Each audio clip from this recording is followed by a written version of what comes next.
Hello there. Welcome to STAT's virtual event, Tomorrow's Trailblazers in Science, sponsored by MD Anderson Cancer Center. Thank you all so much for joining us.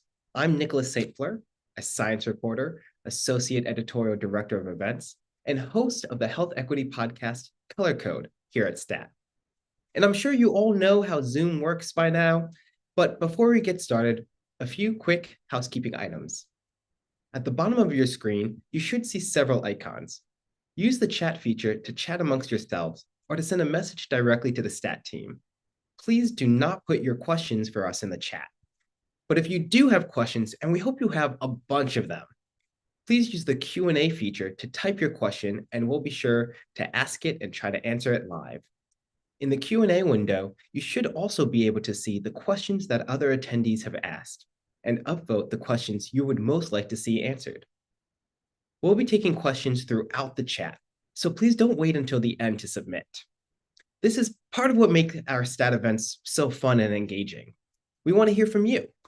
And thank you all again so much for being here.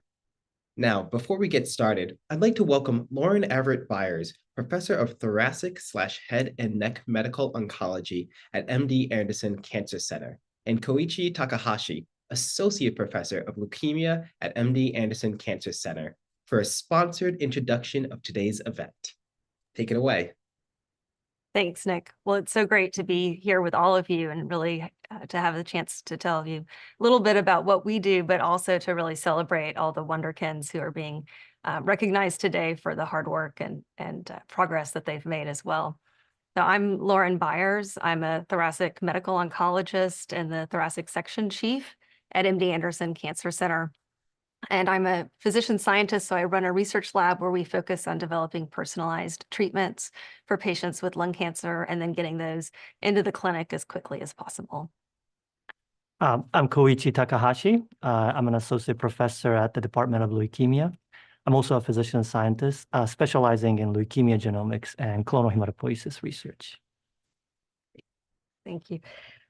So, Koichi, you came to MD Anderson in 2011 for a postdoctoral fellowship. Can you tell us a little bit about, what was it that made you then want to stay and continue your career here at MD Anderson? Oh, yeah. I think it's essentially the unlimited opportunities that MD Anderson provides at every kind of stage of the career. For example, when I was kind of becoming an independent scientist, I got a small grant, internal grant, but that really kind of made me confident that what I'm doing is at least valuable and also kind of give a kickstart to my own research, which eventually really made it. So that's not only the opportunity that I got, but, other than the internal funding opportunity, unlimited collaboration opportunities, not also only in MD Anderson, but as the Texas Medical Center as a whole. And I think that kind of made me convinced that I should stay here and continue to work here. That's great. Well, we're excited that you did. Thank you. Thank you. Well, you also is a kind of a role model for a physician scientist. How do you ensure that you pay mentorship forward to the next generation of postdocs or also the students? Yeah, so I love that question. I actually, was very lucky to have several incredible mentors, and I really try to lead by the example that they set. And so, I think I really recognized, especially as I got, further along in my career, how many times they had looked for opportunities to make sure that I had the resources, the funding, connecting me with other investigators. There's a lot of team science that we do. And so that really was the foundation for, building my laboratory and then, being able to be successful going forward. And I think now, as the thoracic section chief and as a mentor myself, I try to really continue what I learned from them. I think, one of the most fun parts about my job is helping our trainees and our early career investigators to be successful. Yeah. I keep struggling about the mentorship, so I wish I can learn from you actually one day. It's a lot of fun. I was at a talk the other day that one of my former mentees was giving, and he is mentoring now the next generation of scientists and physicians. So wow, that's great. That's awesome. So tell me about, especially as a physician scientist, what is it about being here at MD Anderson that really, helps you with achieving your, scientific goals and helping patients? Right, right. I think physician scientist is really very luxurious job because we are we keep kind of exposed to the research questions. Oftentimes the next project or the idea for the next projects pops in my head when I'm just talking with the patient or listening to the case presentation in the conference. So I think this physician scientist job is so kind of, luxurious that we are always constantly kind of exposed to these real scientific questions. And the opposite side is that, as a scientist, we are kind of trained to be data-driven and also thinking logical. Those truly helps to, make me as a good physician and do a good medical practice. So I think it's really a mutual reinforcement kind of cycle that physician scientists provides. Yeah, that's great. I know, within my own clinic, taking care of patients and then also in the lab, I think one of the most exciting things is being able to really learn from our patients and to learn, what do they need? So, Right. often we're trying to figure out, how can we have, treatments that are more effective and, work even longer. Yeah. And so being able to learn kind of what the needs are, but then also rapidly go back into the lab and then bring sort of the newest findings Yes. into clinical trials for our Yeah. patients has been really exciting. I agree. I agree. MD Anderson, I think, is really growing the physician scientist community rapidly. What do you think that MD Anderson is kind of uniquely providing for a physician scientist to be successful? So I think one of the really special things here, and this has been true from the time I was a trainee through, now as a faculty member, is the team science. And so I think the fact that we have sort of immediate opportunities to interact and collaborate, and our team, they're the basic scientists in my group. There's the molecular pathologists. We have an incredible bioinformatics team. Right. And so I think everyone coming together, with the same goal and trying to translate things as quickly as possible is something that's been really, really special. Yeah, I agree. I also is in working at the Department of Genomic Medicine, where this mixture of MDs and also the scientists and the computational scientists, every day I see this, collaboration that kind of fosters and, leads to the big success. So I totally agree. Great.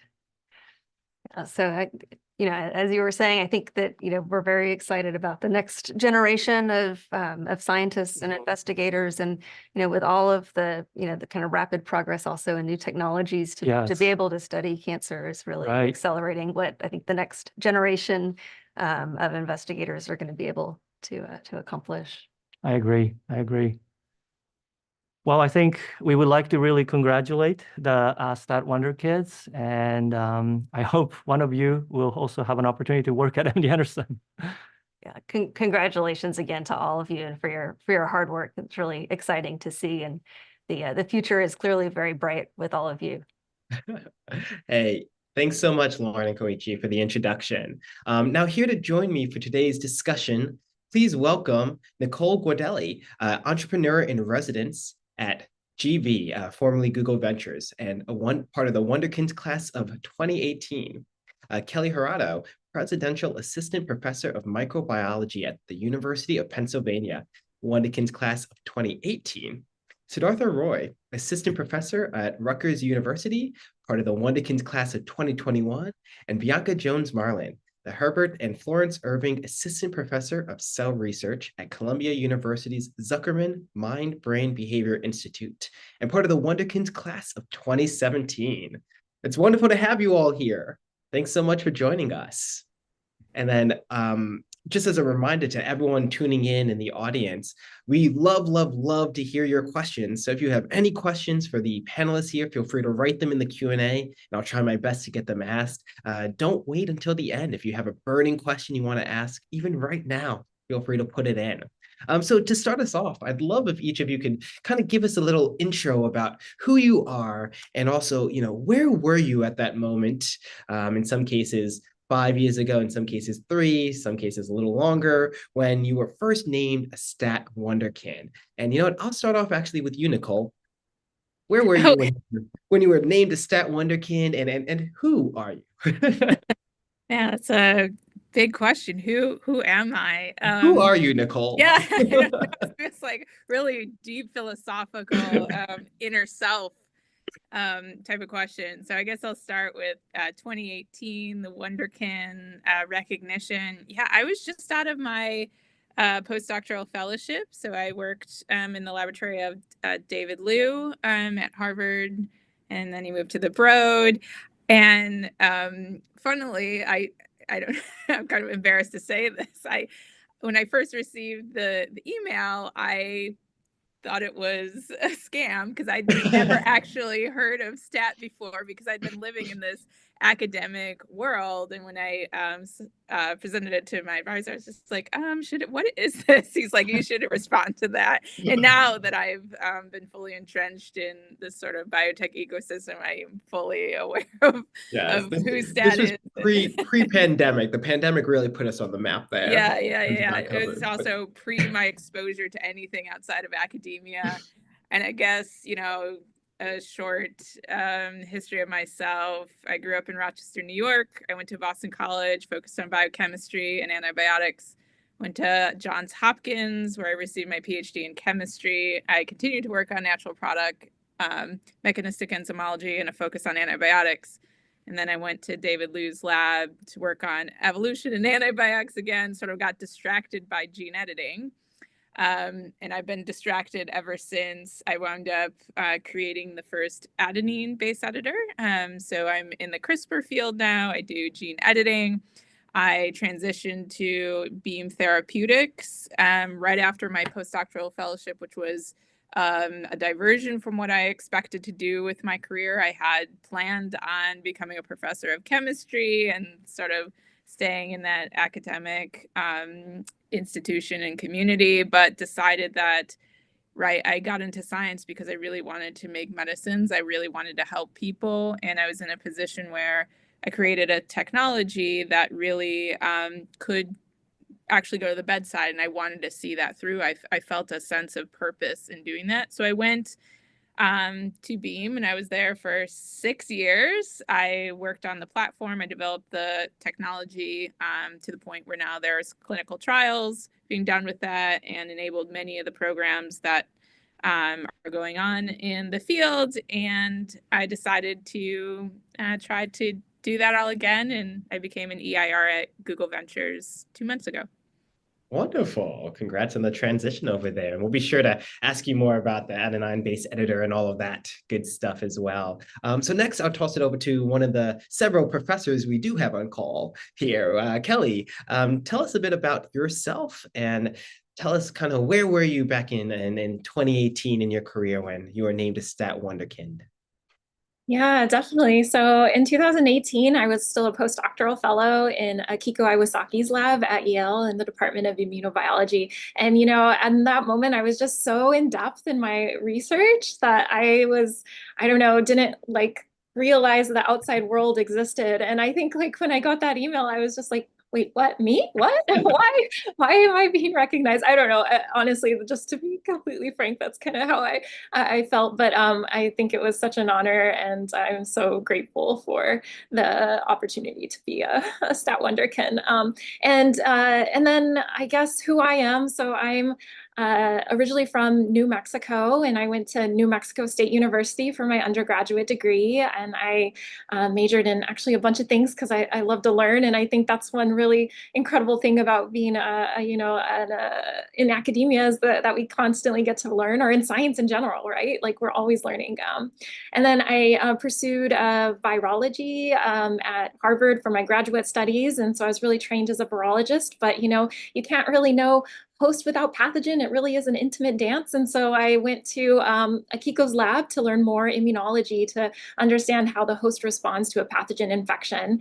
And this happened to be during when Zika virus spread into the US. And, we were really interested in into the Americas really, and a little bit into the US, but we were really interested in trying to understand like how Zika was resulting in these other novel disease presentations. And it got me into the world of maternal fetal immunology and really like a super deep appreciation for the dynamics that occur and that the fact that we don't know many of them. And so I have since started my own research group at the University of Pennsylvania 4 years, almost 5, which is insane. I can't believe it, ago. And we really are committed to understanding immune crosstalk in women's health and in early life. So we often ask questions about immune system function, dynamics, regulation, development in women-specific tissues and during pregnancy and as a neonate. And I honestly feel so honored to be able to live a life where I get to ask questions for a career and try to answer them. So, and thank you for having me here. Most certainly. Thank you so much for that intro. And I think with what you were just saying, I think that works well with what Koichi was saying earlier about how it's a luxury to be a professor whose work it is to ask all these questions and investigate science. Now we're going over to you, Bianca. Tell us a bit about yourself and where you were when you were named a Wonderkin. And I already know a good amount about you because I did a whole Q&A with you, but let the audience know, who are you? We did. Thank you. It's a pleasure to see you all. I'm fans of many of you, your work and your presence here. My name is Bianca Jones-Marlin. I'm assistant professor at Columbia University. And where was I when I got this news for Stat Wonderkin? I'm from New York, through and through, born and raised. Have yet to leave at some point, maybe. And I did my undergrad at St. John's University in Queens and grad work at NYU. I was leaving NYU to go to Columbia for a postdoc when I came down with Zika, Kelly. So we should talk about that. Yeah. Wow. That was pretty interesting. And wound up doing my postdoc at Columbia University. And I remember getting the email in neuroscience. And I remember getting the email of Stat Wonderkin. I looked at the title of the email and I said, Wonderkin, me? Oh, I'm all about it. Thank you so much. I didn't know what it was. And I was like, I'm going to go 2 feet in because thank you. That sounds lovely. And it was amazing to meet the other dynamic scientists. You guys took you came in and took a beautiful photo shoot in the lab. And it was just, I felt so honored that the work I'd done during my doctoral degree really was honored in a way that other people could see it that weren't just in my ecosystem of neuroscience and ecosystem of auditory neuroscience. I also look at maternal interactions, maternal offspring interactions, and how the brain of a parent will prepare its offspring for survival. So our brain changes, the body changes to take care of offspring.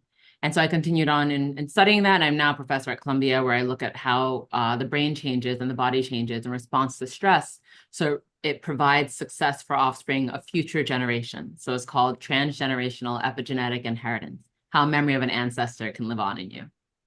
That's fascinating. It really is. And I hope we get to dive a little more into that in today's discussion as well. Last, certainly not least, Siddhartha, tell us about yourself and where were you 2021 when you were named a Stat Wonderkin? Yeah, well, 2021, I'm sure you remember, we all do, I was in the middle of the pandemic. And where was I? I was a research scientist in the lab of Mark Edwards at Virginia Tech, where I'd gotten my PhD. And we were kind of still knee-deep in the research around the health effects of the Flint water crisis and the impact it had on the population there. And I think, Nick, you know that today is the 10-year anniversary of the infamous water switch in Flint that changed Flint residents and also kind of put environmental justice on the map for all of us. So yeah, I'm unusual in that all my degrees are in engineering. I was born and raised in India, got a degree in chemical engineering back home, came to the US for graduate school, fell in love with academia, and I kind of love I think when you look at everyone's faces when they talk about the questions they get to ask and live every day, like that is, it's priceless. So, I mean, a little bit about the work I do. I work on a timeless topic. I work on water. I work on water quality. What happens? One question that I try to help answer is my water safe to drink? And that is something each one of us asks that question. So it's a combination of everything from environmental engineering to aquatic chemistry to environmental epidemiology and questions of public health and environmental justice. So yeah, I do a little bit of everything. And Sid, sticking with you now, as you mentioned, it's been 10 years since the Flint water crisis was, really it took up so many people's attention. It was in headlines all over the place, and it really felt like the nation was going to try to mobilize to solve this problem. How are you feeling now, 10 years on, as one of those researchers who helped kind of sound the alarm to this dire problem that Flint, Michigan residents were facing and are still facing? Yeah, I think there has been an evolution in how I think about the issue over the years. I mean, I was a graduate student at the time when our research team kind of pulled this amazing scientific humanitarian collaboration together with residents to do this sort of citywide sampling that showed that Flint was violating federal law, that showed that state and federal officials were lying about the water quality, and that there was real health harm and health risk that was going on at the time. I think I'm truly grateful that science was used in such a uplifting way to uncover a crisis. We blew the whistle with residents, and a lot of help has come their way in terms of water quality being improved. I think $1.2 billion have been made available to residents. And with the $1 trillion infrastructure bill, we are putting in billions towards lead pipe replacements nationwide. So, a lot of good has come from the crisis, but the crisis itself, as I'm sure you can imagine, anyone who lived through that, that is going to stay with them forever, in that an entire system put in place at the local, state, and federal officials failed to protect residents and lied about it. And no one has been, the engineers and scientists who are primarily responsible, no one's gone to jail. So it's an environmental crime that is still happening. Yeah, from a water quality standpoint, things are a lot better. But from a justice standpoint, Flint residents are right to think, will justice ever come? Thank you for that, Sid. And as you were saying, this will stick with the residents there for years and years to come. Just the failures of the government, but also just those environmental impacts and such. And it makes me kind of think a little bit about, Bianca, your work in terms of just inheritable trauma, or just the idea of how all of these traumatic events or epigenetic impacts can be passed on from generation to generation. I mean, tell us just a little bit about the work you do in the lab there. Yes, I'm happy to share. And thank you, Sid, for speaking so clearly, not just from the scientific standpoint, but also the humanitarian standpoint. You're a human who was able to use your science expertise to really change the space and place of humans. I deeply am appreciative of the work that you've done, you and your teams have done. So my work in the Marlin Lab, we explore how stressors change the brain, change the body across generations. And this is not just work that I came in one day and said, oh, I'm intrigued as to how stress operates on the brain. It's because we see it wholesale. So a lot of the studies are based upon experiences that have happened in the past that are well documented. For example, that of the Dutch hunger winter, which is the last winter of World War II, where the Netherlands were cut off from food because they protested Nazi troops during this period of time. And it led to a man-made famine under the span of a year, in which those who were part of the Netherlands were limited to less than 1,000 calories a day. And this led to starvation in a population for a short period of time. Because they took clean note of those who served in the military, what they began to see is that the children and the grandchildren of those who were starved during the Dutch hunger winter suffered from metabolic issues like diabetes and hypertension. And this is not to say that there are not other human populations that have also gone through starvation. And the manifestation of that is diabetes and hypertension. This is just one that scientists over time have kept note of. And so the grandchildren had diabetes and hypertension. What does this mean? It could mean that an experience, a stressor in the ancestral environment has now lived on in them, which is what we've come to conclude. But really, it's a biological adaptation, because when your ancestors are stressed, you may need to hold on to sugars, you may need to hold on to fats, because what it's saying is that there may not be enough food for you in the future. And what happened was that the environment changed. Food became more available. Years went on. And so those who were prepared to live in a land where there's nothing, land of very few calories, were introduced to the land of America. We're at that time, currently now, for those who are here, we don't have issues when it comes to finding caloric intake, and it led to these metabolic issues. I'm not a nutritional scientist. I really don't explore the realm of the metabolics, but we're asking a similar question from the emotional standpoint. What does it mean to have an emotional trauma? How does that change the sensory systems in the brain and body? And how can that be passed on? And so what we just heard about, it's a combination of both chemicals entering the body that are going to change sperm, change egg, and potentially change next generation. And we've already seen this when it comes to the Flint water crisis. But also it's the emotional insult of what does this mean to know that your offspring may be at risk because you bathed them in a bathtub where my kids drink water from the bath all the time.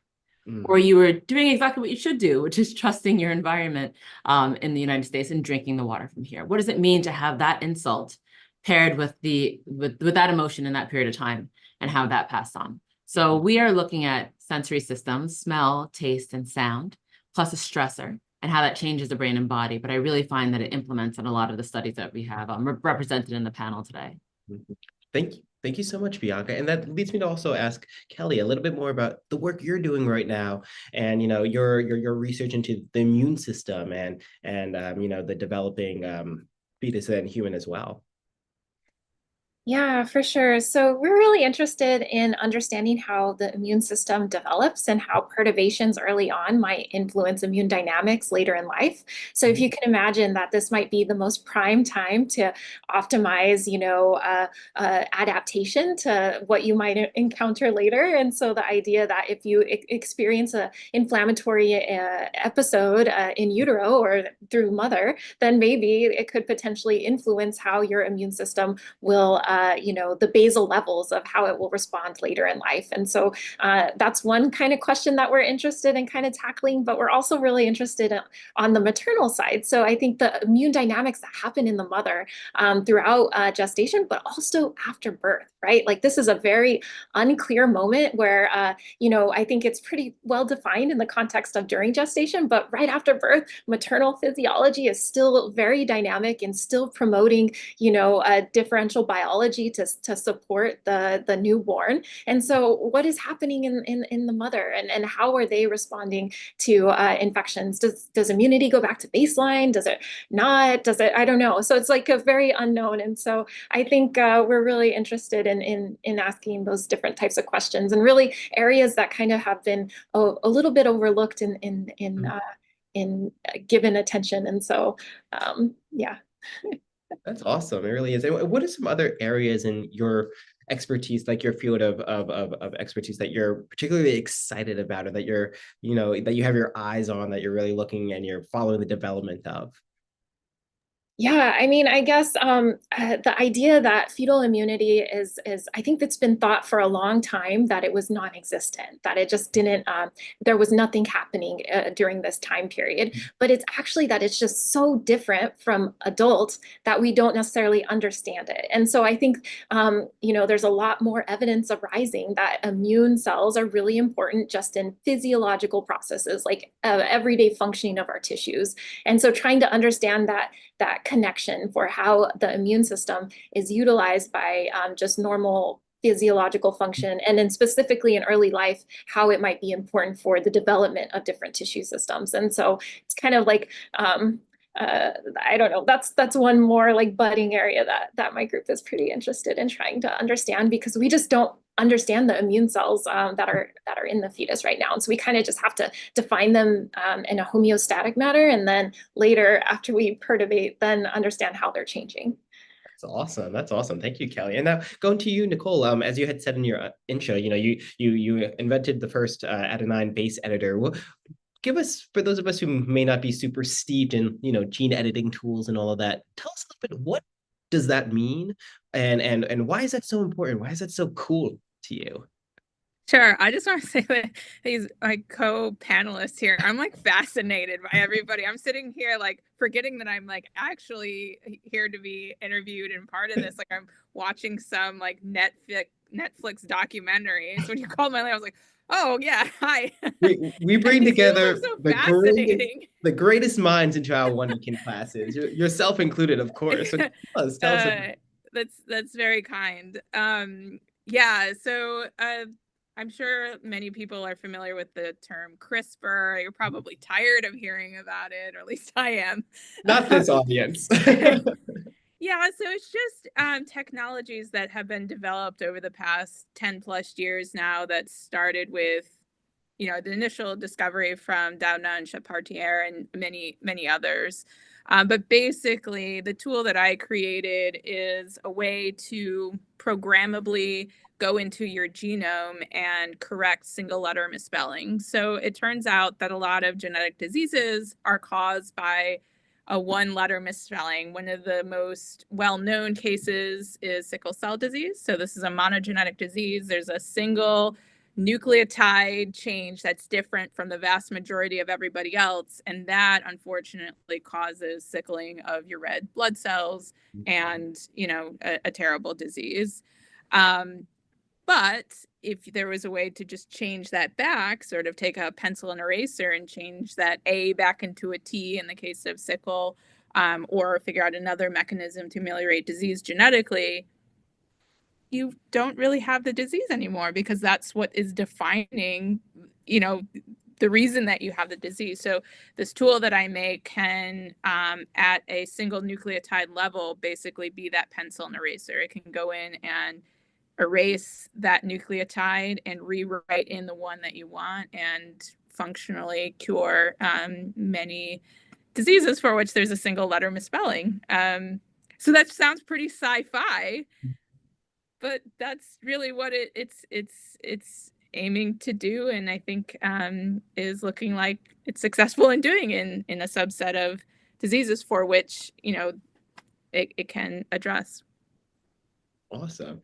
Great. And before we get to some audience questions, because I see we have one in there for Sid, and if you're watching this and you have audience questions, please put them in the Q&A. We have a really amazing panel here, and you can ask them anything about their research or about what it's like to run a lab, to be in biotech, or what it's like to kind of be a mentor as well, which are all questions that we'll dive into a bit. But sticking with you, Nicole, as the only panelist who isn't, in academia right now, running their own lab, tell us a bit about, what is the biotech world like to you? You just started this new role with GV, Google Ventures, as an entrepreneur in residence.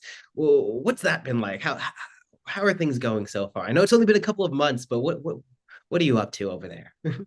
The EI role is really exciting. I think it makes more sense in the context of understanding the biotech ecosystem. So maybe I'll go back to that original question.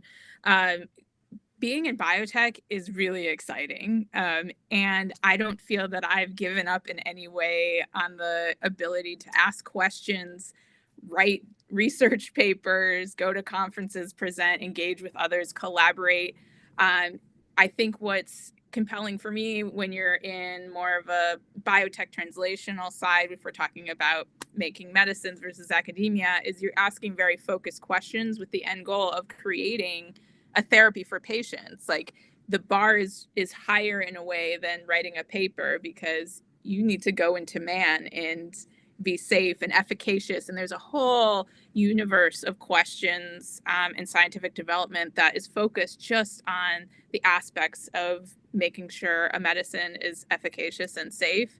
The folks you work with are dynamic, and it's very, very collaborative, because you cannot make a medicine as an N of one. You need different people with different expertise. So it almost is a university in of itself, and there's different functions there. Like there's a structural biology team, there's a gene editing team in the case of what I was doing, there's you know, hematology teams, there's liver teams, and they're all working towards the same goal as a larger enterprise. And it's really fulfilling to, you know, create a product as an entire team that really has that level of impact of you're changing, you know, the outcomes of disease. You're helping people who are suffering. And that, I think there's no better feeling for me personally than knowing that my blood, sweat, and tears is going to make somebody's life better. Like, I get emotional about it every time I think about it.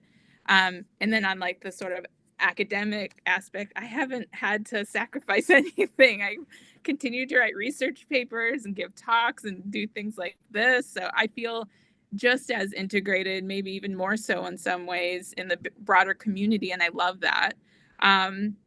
And then transitioning to an EIR role, it's much more open-ended. I get to spend time focusing on the things I'm really curious about in the next wave of innovation for biotechs. What's the next thing that we can do with the tools that we have to create more opportunities for patients? And that really excites me. So I'm in the gene editing world. I'm thinking about ways to use these tools in a new way. So, you know, when you have a new modality, you go for the things that, you know, make the most sense, you can think about right away. But then as expertise and understanding and regulatory bodies and clinical trials start happening, you then can go on to that sort of next tier of indications and applications you might want to dream about or imagine that would have been impossible, you know, 5-6 years ago, but now are enabled because you can sort of stand on the shoulders of the people before you. So that's, I'm only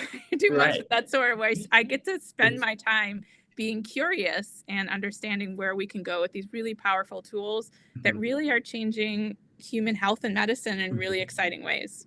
It's great to hear about all the collaborative efforts you still have access to over there in biotech and in your various roles.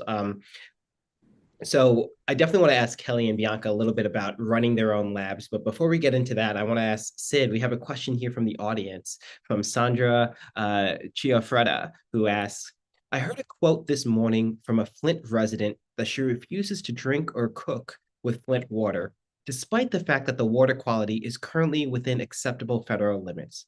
How do you think trust can be restored from your perspective?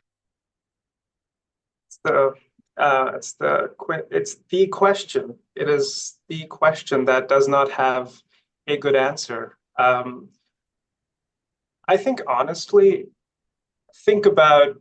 put yourself in their shoes and think about what they went through.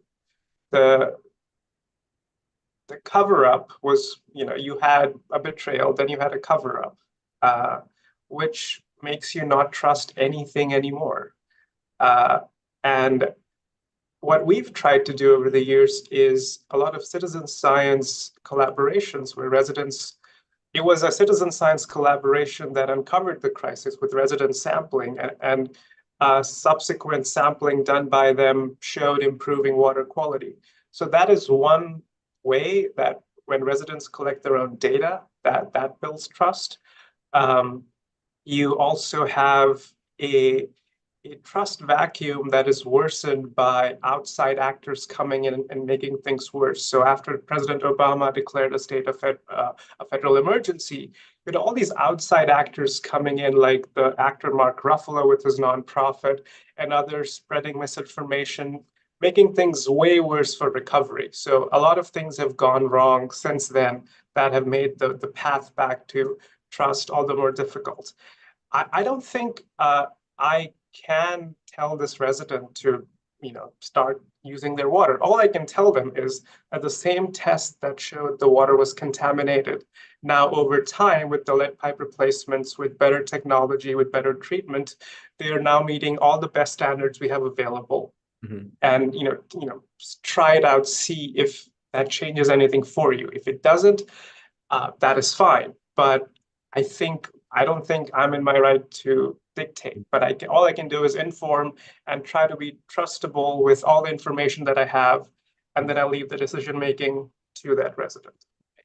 So I definitely want to talk a bit about running your own labs here, but I wanted to ask if any of the other panelists have any insights or anything they want to share when it comes to trust or mistrust in science.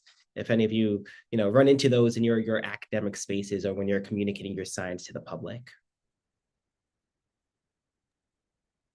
I'm happy to step in and share about that. So much of the work that we do and we study can be applied to the world, but we are the ones that hold the knowledge. And sometimes that knowledge is held in ivy towers and in academic institutions. So much of, I think, building trust is exactly what you're leading right here, Nick, and exactly what STAT is doing. Taking us from a space in which we speak to each other in a language that sometimes only we've perfected, and jargon that only we can really navigate, and bringing it to people both in other fields, so scientists in other fields, and also to the public. It's our job as scientists to say, this is what we trust, this is what we believe to be scientific truth. To the best of our knowledge as humans, this is what we've done to explore this. This has been peer reviewed, which means people who technically kind of want to take us down have said, no, it's good, she gets a pass. And then it's been put out into the world. They're not going to go through really and read our scientific papers. Like, we sometimes don't even get through each other's scientific papers. So it's our job to be doing things like this, being the scientists that take the knowledge that we have in our brains about other people's brains, in our bodies, about other people's bodies, and sharing it with them. So STAT's really doing it. Thank you. Thank you for that. And now, Sid, I know you have just started your own lab here. We have a couple veterans on the call who have been running their own labs for a couple of years now. And I'll start with you, Kelly. What was that transition like, going from, being like a postdoc to now running your own lab? And then any advice you have for Sid? Yeah, no, that's great. I often use this analogy that I feel like a postdoc is kind of like, training for a marathon, and then becoming a PI is being thrown into a bike race. So like all the wrong muscles are toned, right? Like you have resilience and you can pick yourself up, but like all the wrong skills are really built. And so it's kind of like relearning that and really like leaning on the fact that you can do it, right? And make it through and learn all these like new things. So yeah, I don't know, but I guess my advice is just to trust yourself, right? Like you know exactly what you hope to accomplish, and you know that you can do it. So just trust yourself in doing it. Great. And Bianca, I believe you started your lab during the pandemic, correct? That must have been a challenge. What was that like, and what were some lessons learned? Yeah, so now it's like 2024. I'm like, oh, we're here. Oh, I've got this. No worries. I can put your face. We're good. Do anything now. Yeah, exactly. The world is my oyster. It's been beautiful and dynamic. And I align with what Kelly is saying. I thought you were going to go with like, and then you get dropped into water. I feel like I practiced, running, and now it's like, but now you have to swim. With that being said, I can't say I always trust myself. I lean on my intuition and I lean on my understanding of what I know. But the beauty of running your own group, running your own lab, is that you get to hire brilliant people and then you get to build trust with them. So I fully trust the group that I've built around me, the people who are excited about the science and dedicated to finding the answer, and also dedicated to having a space and a culture in which they could do that happily, like with joy. And so one of the strategies I've taken on is trusting that the people who want to work with me want to work with me for the purpose of the common good. Mm-hmm. And giving them space and protected time and protecting them by, applying for grants and getting the support and money necessary for them to do that good work. And I'm here as a sounding board. I'm here saying, oh, that's a crazy direction to go there. But I think this is where there's knowledge and there's power, and letting them take that race, letting them build those muscles. And so that's really worked for me. Mm-hmm. Great. And Sid, how are things going so far? Are you just swimming in the water right now? I think I'm in space. Without a suit. Come back to me in a few years. I'll invite you to this event when we do it again in a few years, for sure, for certain. Now, Nicole, I mean, one of the the big things about making that transition from being a postdoc to the next stage is really seeking out advice and such from your mentors, and also making that transition from being a mentee to being a mentor yourself. Could you talk to us a little bit about the role that maybe mentors have played in your career, and maybe what you do for your mentees now? Oh, that's such a good question. Yeah, everybody really needs a personal advocate, a mentor that's really going to go to bat for them and shine a light on them. Like every single person, regardless if you're in science or not, needs that person. I am extremely fortunate to have my mentor and friend now be my former postdoctoral advisor. So he really, helped with well, I guess not really small things of like confidence, as well as has just been a sounding board for me that's been consistent for the past, I don't know, however long I've known him now, 7 or 8 years. And then the transition to, becoming a mentor, and I ran a group, I think at its height around like 22 to 25 people, some of which were co-ops from academia and things like that. Honestly, it was really about figuring out what it is that they wanted, what their were goals, and treating them the way that I wanted to be treated, and sort of modeling, the things that worked for me from my mentors. I personally, I enjoy watching people's development and participating in that. That's something that gives me a lot of joy. And one of the things I was afraid I would miss out on if I hadn't gone to academia, because I really do enjoy that aspect of mentorship and developing young minds, things like that. But it's just been a joyful experience. But really asking people from the beginning, like what their goals are, what do they hope to achieve, where making sure that they have well-defined career direction, and understanding what are their personal goals, and instilling to them that their career and objectives are their responsibility. But we are here to support you, and I enjoy doing it. Wonderful, wonderful. Really good insight there. And then going to you, Kelly, what about from your perspective? Any good advice from being a mentor yourself, or anything that you would recommend people look for when it comes to finding a mentor? So I think mentorship is, I feel so honored to have like really had some really bright flashlights in my life that essentially like helped me navigate my career through academia, because I honestly hadn't met a scientist until college, and so I think like I was a little bit naive in this path, but really lucky to find people who helped guide me in the right directions. And so yeah, I think I attempt to serve that role and pay it forward in all of the trainees that I get to interact with directly in my lab, but also then just in general, like at my institution or at other institutions when I visit. And so I think I just trying to do that. But I guess as far as, did you say advice? You have. I don't know. I guess to me, when you're thinking about either picking a mentor or whatever, I think like mentorship is so individualized. Like what you need can be so different from many other people. So really doing introspective like consideration into what you need, and like trying to find that in other individuals. And maybe that won't be the same person. Maybe, you'll need 5 different people to fulfill exactly what you need to provide you with, the guidance that you need for your next step. So just being really open to that and recognizing that, it's not always going to be the person who's the next step above you. It might be a peer. It might actually be a trainee, right? Or a mentee. Like there's so much knowledge to be gained from all the interactions that you constantly have. And so just thinking about like, the things that you need and where you can get them, and like forming those relationships, and then also serving them for others in that same manner, right? And so that it's kind of like this bi-directional communal like projection up. Right. Wonderful, wonderful. And we have an audience question here from Joshua Walton, who asked for the panelists. How do you feel about the current state of scientific academia, and how effectively its processes discover, nurture, and train new scientists? What do you think could be improved about it in any of those respects? And I'll start with you, Sid, because I know you have to drop off a little early. Yeah, this is a complicated one because there are a lot of forces at play, for better or for worse, in the world we live in, whether it's political or others, that dictate how academia is perceived, and also how academia kind of plays out on its own. Having said that, if there are mentors and advisors and scientists who are dedicated to the pursuit of truth and knowledge that ultimately benefits humanity, it's, again, this is, while a value, I think it's a North Star for universities, that we seek out truth and we then share it for the betterment of others.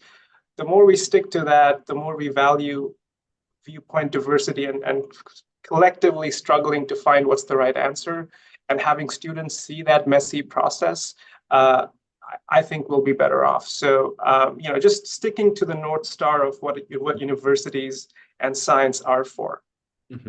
And thank you. And Bianca, also to that question of how do you feel about the current state of scientific academia and how effectively its processes discover, nurture, and train new scientists?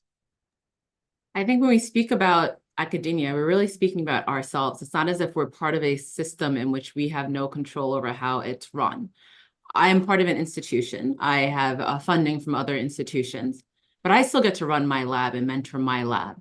And so there can be times where I feel it's harder for me to change the greater system, but then I just look inward. I'm like, well, what can I do? What are the implementations that I want to take and just apply it to my lab? Giving people a voice, even though they may not have their doctoral degree yet, doesn't mean that they're not brilliant people. The only difference between them and me is that I was born earlier. It's they have that potential. So giving them a voice and a space to share and exercise those thoughts and ideas. And I think accessibility, like once again, what we're doing right here, like this is the years in the realm now where we can talk to a scientist on Twitter, follow a scientist on Instagram. And it wasn't like that before. I would see scientists at these conferences and like look down a little bit like, oh my gosh. And now people who want to make themselves accessible, they're accessible, even in just to keep track of what they're up to. And so taking that in our hands, what society's already given us, like this accessibility. Right. And as we get close to closing it down, Sid, I want to first ask you, and then I'll ask everyone else here. For the people who are watching who may have been in your positions, 5 years ago, 3 years ago, in this case, who may be wanting to be a wonderkin or aspire to be a future wonderkin, what is your advice for those early career scientists watching along? What would you say to them? And I'll start with you, Sid. Look, a lot of it is chance. Okay. The fact that I was born to two loving parents who instilled in me the love of learning and helping others, an advisor who has the moral courage to take on the federal government to uncover Flint. A lot of it is chance, and we should not forget that, I am where I am, a lot of it is because of other people. Having said that, if you get to be that lucky and have these opportunities, pursue them to the fullest. I think just taking the most from your experiences and opportunities. I know it's a very generic advice, but the more time you take and the more effort you put into what you're doing, I'll start there, and I'm sure others will add something, more specific. For sure. Kelly, same question to you. What's your advice for, potential wonderkins who might be watching right now, or for early career scientists from all the experience you've gained in academia?